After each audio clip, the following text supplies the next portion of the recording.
Hey guys, Professor Bill, Comic Book University, and Agents of S.H.I.E.L.D., Episode 10. This is The Patriot. Now, it's called The Patriot because, again, Director Mace is supposed to be a throwback, the MCU's switch up of the MU's, Marvel Universe's The Patriot. The Patriot was actually the original, Jeffrey Mace was in the comics the original guy who replaced Captain America after Captain America was lost, immediately before the fall or after the fall, depending on which origin story you're looking at, of Captain America, when, you know, Bucky died and he wound up being put on ice forever and ended up in the Arctic. So they got a couple different people together to replace Captain America, and the first person that they got who wound up dying on the job was Jeffrey Mace. Well, here in the MCU, they have, small screen, they have director Jeffrey Mace in charge of S.H.I.E.L.D. Well, they tried to pass him off as an Inhuman, which he was not. In fact, he wasn't superpowered at all in the comics. Not at all. He was a superb athlete, nowhere near the level of Captain America. Clearly, he didn't have the super soldier serum. Here, they're giving him a version of the super soldier serum, but not really. Now, the cool part is we come to find out that this is actually Calvin Zabo. If you remember, that's Daisy Johnson's father, Mr. Hyde. He is actually, he had that formula which was supposed to turn him into. Now, he's much bigger in the comics, all right? He's huge. He just had like a screwier face in, what was that, the end of season 2? I think that was. It wasn't that great. It was okay, but yeah, not as cool as it is in the comics. Anyway. So this is a modified version of that formula specifically directed for him. So maybe it will drive him crazy, maybe it will not. But that's the reason why he was never very far away from that case, because he wasn't a real Inhuman.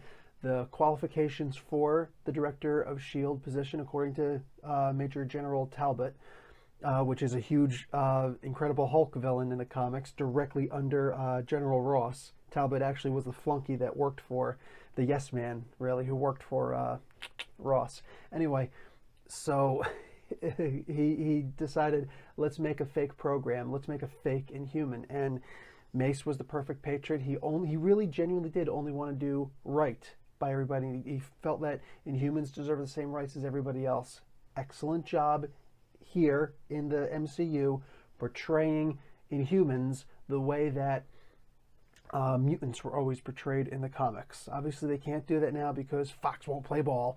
But hey, I'm neither here nor there. I have nothing invested in this, except that I'd really like to see the X-Men in the Marvel Universe. But, whatever, regardless. So that's not the coolest thing, though, as far as I'm concerned. There are a bunch of other things with Ada and, her head and stuff like that. Fitz isn't quite playing ball or whatever. I'm going to talk about something that maybe some people didn't quite pick up on. You guys remember, what's his name now? Diamondback. For crying out loud, I know the guy's name. Anyway, played Diamondback in Luke Cage. All right, he was in the comics also. He wasn't Luke Cage's brother in the comics, but here he is. He's just his best friend growing up on the streets. Here, Willis Stryker.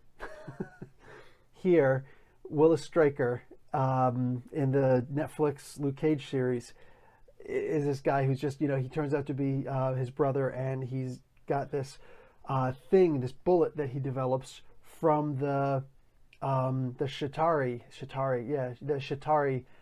attack on New York City. That was the first Avengers movie. Those guys were the Chitauri, and they came in to attack, and they had all this crazy tech. There was one of the weapons got loose on one of the Marvel shorts with Agent S.H.I.E.L.D. Agent S.H.I.E.L.D. His name is Agent S.H.I.E.L.D. now. Which reminds me, I like the second appearance of the Captain America holographic shield with the S.H.I.E.L.D. Agents of S.H.I.E.L.D. symbol on the front that, Agent Coulson used. They could show that all the time, and I'm totally cool with it. But yeah, I love seeing that shield. Kind of want one myself. So next Christmas, just saying. So I got a birthday coming up in the summer. Just saying. So if anybody get me a holographic shield, get on it. But that bullet seemed to be, to me, exactly like the bullet in the Netflix series that was able to actually penetrate Luke Cage twice. Once in the abdomen, once, I think it was up here in his chest. I think that was the exact same, the hero killer bullet. And they tried to use it against what they thought was a hero, just in case he was, you know, he had the formula in him. They didn't know. They didn't know anything about it. So the idea was to kill him, I guess, and to get that case. That is very cool. That Jeb Whedon, I think, Joss Whedon's brother, I guess. I should probably look into the creators of the show a little bit better, but that's very cool that they put this in. Now, they didn't say that it was the cop killer bullet. Oof, sorry. Sorry, don't like. I'm thinking Lethal Weapon 2, the hollow points, the hero killer bullets, right?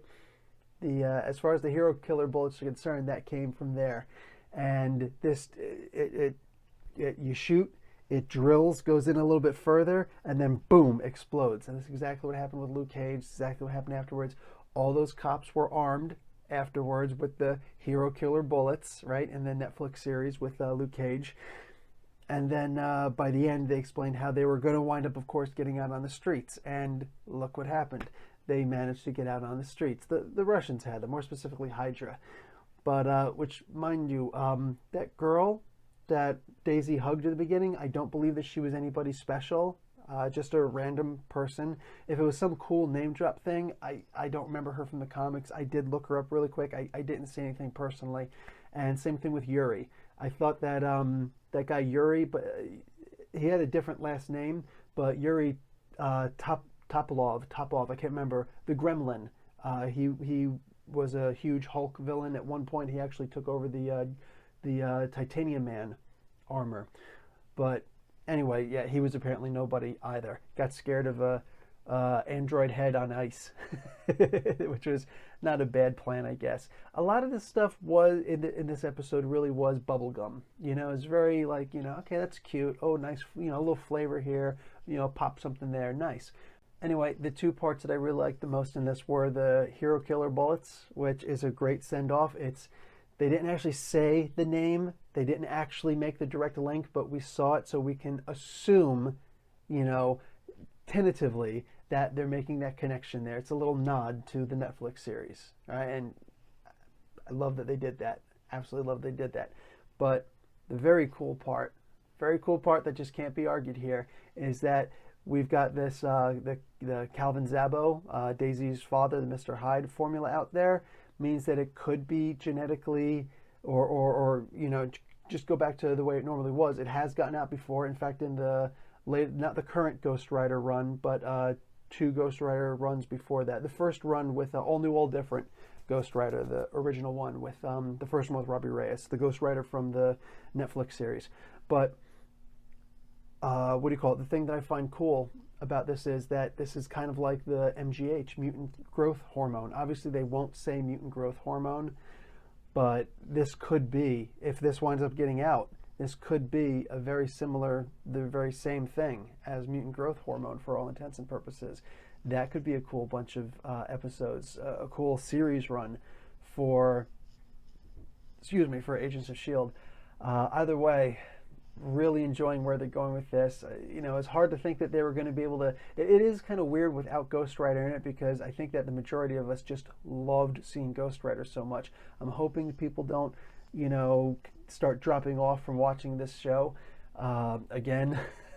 But we'll see. They are actually going to have to step up their game, but they're not doing such a bad job here.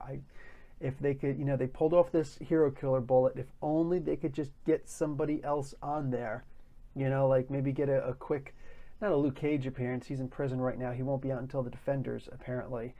But it would be nice to just see something in there, right? Maybe they had the Cloak and Dagger. Some of the my viewers pointed that out last time. I missed that Director Mace said a Cloak and Dagger thing. Maybe that was the direct reference. Maybe, you know, it was indirect reference either way. But maybe it was, maybe it wasn't. Not sure. But it'd be cool. Just. I would like to see something else. Acknowledge that other people do exist out there. Give that, you know, wouldn't really hurt so bad to just get Captain America to come by for one quick episode. Would you really have to pay him that much? He seems like a nice guy. Anyway, guys, Professor Bill, Comic Book University. Class dismissed.